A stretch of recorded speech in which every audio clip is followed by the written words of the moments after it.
Okay, so today we're going on a bit of a trip, you could say. Yeah. We're heading to northern Italy to a very special wine region. I mean, It's called Trentino-Alto Adige. okay. Yeah, I've heard of that. Yeah, and I think what's going to be really cool for you and all of our listeners is just how unique this region is. Yeah. We're talking like, picture this, majestic Alps. Right. Beautiful scenery and like woven into all that is centuries of winemaking. Wow. Okay. But it doesn't stop there. Okay. Because you also have this really cool blend of Italian, of course, passion for wine, Right. Yeah. but also Austrian influence over time. Oh, interesting. Yeah, it's a very special place, and I'm excited to kind of get into it with you. Me too. So our goal today is to extract like the essence of this region Okay. for our listeners so we can like really understand what sets its wines apart. Why are Yeah. they so special? Got it. And why should you care as someone who appreciates learning new things about wine? Yes. And we'll dig into the history. Obviously, the terroir of this Alpine region is super important. Yeah. The grape varieties are super interesting. Right. The winemaking techniques, how it's all made. Cool. And then, of course, what it all means when you finally get to taste. Exactly. Yeah. So we've gathered a lot of information, and we've tried to curate it in a way that will give like a comprehensive but very digestible understanding. Nice. So it's not overwhelming for anyone. Yeah. Make it easy. Yeah, exactly. I like that. So first things first, let's go back in time. Okay. This is for the history buffs out there. Sure. Winemaking in Trentino-Alto Adige, it's not a new thing. Okay. It actually goes way back. We're talking before the Roman Empire even. Wow. That's a long time. Yeah, so there's evidence, archaeological evidence of early grape cultivation way back then. Wow. That's amazing. So you're talking like ancient beginnings set the stage. Yeah, except for this region and how it evolved. Right. And then of course when Romans came in, they were known for, they were good at agriculture. Yeah. So they brought in some new things, new methods, new types of grapes. They amplified it all. And then Cool. if we fast forward a little bit, you have the Benedictine monks Okay. during the Middle Ages, Mhm. and they played a huge role in not just preserving winemaking, Right. but actually improving it. Oh, wow. So like during that era, they were the custodians of it all. So if you connect that to like the larger historical picture, Yeah. it's pretty amazing, right? Because the monks ensured this continuous thread of knowledge and tradition. Right, like keeping that going. Yeah, they experimented and they Mhm. documented what they learned. Yeah. They refined techniques, and that really laid the groundwork for what you see today in the region. Exactly. Yeah. So if you're tasting a wine from there, like that history is part of the bottle. Absolutely. Yeah. Yeah.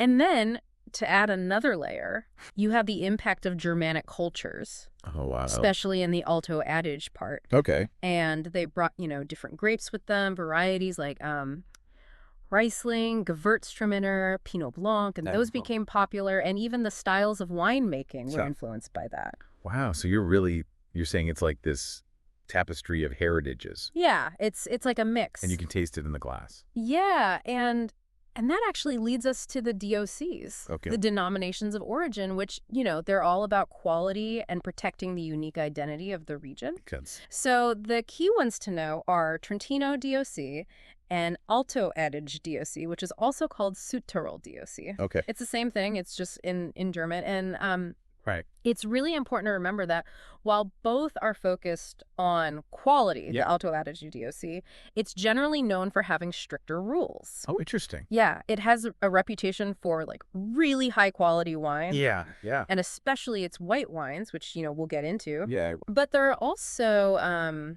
I don't want to forget to mention, there are two other important DOCs. Okay. You have Terroldego Rotagliano DOC, which is dedicated to the Terroldego grape. Right. And then there's Trento DOC, and that's for their sparkling wines. Yeah. Trento DOC. That's like their version of champagne, right? Exactly. It's made in the same traditional method, the classic method. Right. Yeah. And so, these DOCs, they really help to like guarantee the quality and where it came from. It gives you a story, right? Yeah, like what you're getting when you see that DOC on the bottle. About the origin of the grapes, how the wine was crafted. Right. Yeah. So, it wasn't always easy for winemakers here. They had to deal with the mountains, the climate. It's not the easiest. It's challenging. Yeah. But over the centuries, they really learned and like evolved their production. Right. I mean, when you think about those vineyards, Yeah. like literally carved into these slopes, It's incredible. it's impressive. Yeah, and now like they're using that same spirit of innovation to address things like water management, Right. Very important. sustainability. Yeah, like climate change. Exactly. It all impacts the wine. Yeah, so let's move on to the place itself.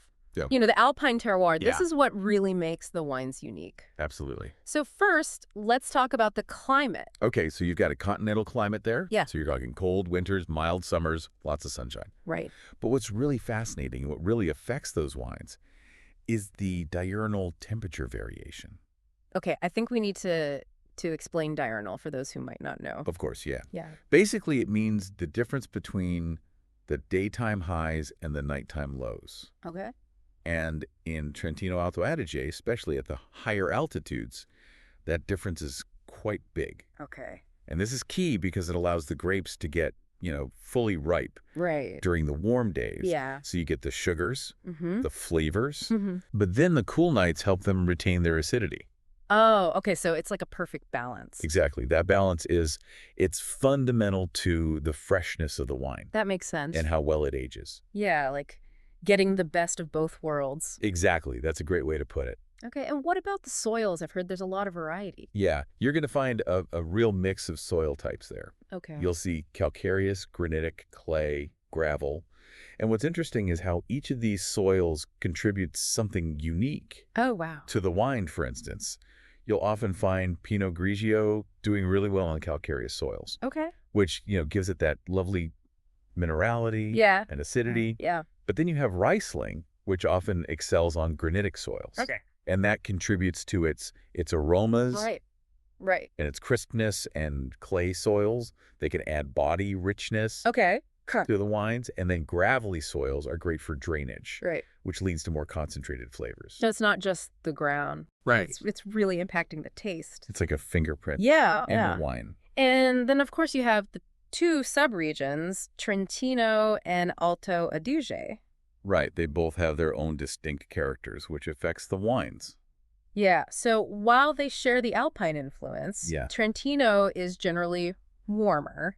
Okay. And it's known for its reds, especially terroir. Right. But then you have Alto Adige, which is further north, higher up, and they really shine with those elegant whites. Yeah. It adds to the complexity. It's not just one big area. Right. There's like smaller terroirs within it. Yeah, exactly. Totally. And we can't forget about the altitude Right. and the topography. I mean, Yeah. some of these vineyards are like 1,000 meters above sea level. Yeah, it's pretty amazing when you think about the impact of that altitude. Right. The higher you go, the cooler it gets, Yeah. which means fresher aromas, Okay. higher acidity. And the slopes, the terraced vineyards. It's not just for Yeah. help with drainage. Right. Sun exposure is really impressive how they work with the land. It is. It is. So let's talk grapes now. Okay, sure. I think what's cool here is that you have the indigenous or autochthonous varieties and Right. the international ones. Yeah, the local treasures are really special. Yeah, so let's start with those. Terroir. Okay, yes, Terroir, the Prince of Trentino. Yeah, I've heard it called that. You get a deep ruby color. Okay. On the nose, you'll find blackberry,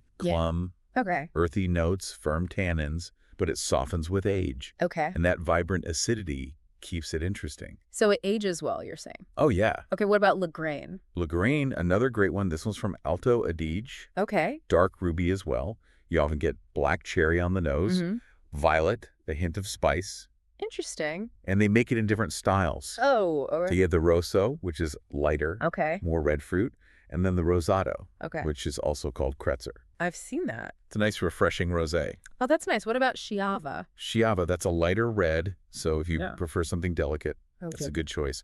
Light ruby color, fresh red fruits, Okay. cherry, strawberry, maybe a little floral, Okay. light-bodied, soft tannins, easy to drink. Nice. Nice. And Nociola. No seal. Now, this one's from Trentino. Okay. It's a bit of a hidden gem, Okay. but worth trying. Okay. You get delicate white wines, often with nutty notes, herbs, Interesting. citrus. Okay. They use it for the sweet Vino Santo, Right. but they also make dry whites with it. Okay. Nice white fruit and some minerality. That sounds good. Yeah, and then you have Marsemino, Okay, Marsemino. found in both Trentino and other parts of northern Italy. Okay. Ruby color, Good mix of red and black fruit aromas, Okay. some floral notes, a touch of spice. Okay. And this is another grape that can make both young, fruity wines Right. and more complex ones that you can age. Oh, okay. So a lot of variety. A lot of variety, yeah. Okay, so we covered the local ones. Yeah. Let's talk international varieties now. Okay, and what's cool about them is that, the region's great for these. Yeah. But they often develop this, like, Alpine character. All right. Right. So they're unique. Yeah, so Pinot Grigio. Pinot Grigio, a Oh, classic. yeah, the favorite. You get fresh acidity, Yeah. citrus, pear, and often a very noticeable mineral note. Okay, and Chardonnay, I mean, that's everywhere. Yeah, but in Trentino-Alto Adige, Yeah. there's a huge range of styles. Oh, wow. You can get light and mineral-driven, Right. or rich and complex Yeah. if they use oak. Okay. But there's always this elegance to it. Yeah. Yeah, what about Pinot Bianco? Pinot Bianco, or Weissburgunder, if you prefer. Yeah, the German name. Exactly, you'll get Yeah. dry, elegant wines, refreshing acidity, Uh-huh. white flower, citrus, sometimes a little almond, Nice. and again, that minerality. Right, and then Gewürztraminer. I've heard good things about this one from Alto Adige. Yeah, it's famous for it. Yeah. The aromas are intense. Okay. You get lychee, rose petal, all sorts of spices. Wow. But the acidity keeps it balanced. So it's not too much. Not at all. It's delicious. So even those well-known grapes, Yeah. they become something special here. The Alpine environment really influences them. Right. Right. So let's talk winemaking. Okay, so for reds, the winemakers have to think about things like maceration length, Okay. which is how long the juice stays with the skins. Yeah. And that can vary depending on the grape, like a Pinot Nero Right. will be different from a Terroir. Yeah. Okay. Then they choose the vessels for fermentation. Okay. Some use stainless steel, some use oak, Right. some even use cement or clay. Oh, wow. It depends on the style they want. Okay. And then oak aging is another big decision. So each winemaker has their own approach. Exactly. They have to understand the grape Right. and what it can do. Yeah. What about whites? Whites, you'll often see stainless steel fermentation Okay. to keep them fresh and aromatic. Right. But some use oak for some whites Okay. to add richness and texture. Mhm. And sometimes they do batonnage. Batonnage. Yeah, it's where they stir the lees, Oh, okay. which adds complexity and creaminess. Okay. And we can't forget the sparkling wines. Trento DOC. Trento DOC, that's right, they use the classic method. Yeah, like champagne. Exactly. So secondary fermentation in the bottle. Yeah. They have aging requirements too, at least 15 months for non-vintage, Okay. 24 for vintage, and 36 for the Reserva. Wow. And again, the terroir plays a big role. Okay. Can give you the freshness, acidity, elegance. So the winemaker really has a big impact on the final product. They're the ones who make all the decisions Yeah. about maceration, fermentation, aging, everything. Right. It's their job to shape the wine, balance it, make it complex, Wow. and think about how it will age. Yeah. So after all that work, what do we actually get in the glass? Well, let's talk about the reds first. Okay.